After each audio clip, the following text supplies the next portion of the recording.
السلام عليكم خوتي، كيف نتوما؟ مزيانين؟ كلشي بخير. هذا ثاني نهار ديال رمضان في القصر الكبير، واجي تشوفوا معايا هذا النهار كيفاش عايدوت في القصر. شوفوا في السكه دابا كلشي كيوقع، فهمت؟ تسمع واحد الصوني هنايا.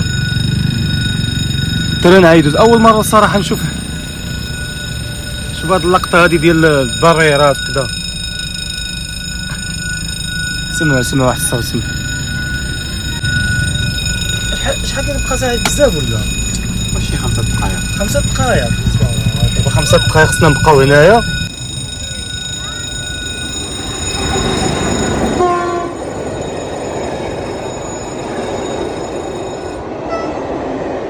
شو اخوان كيفاش دار؟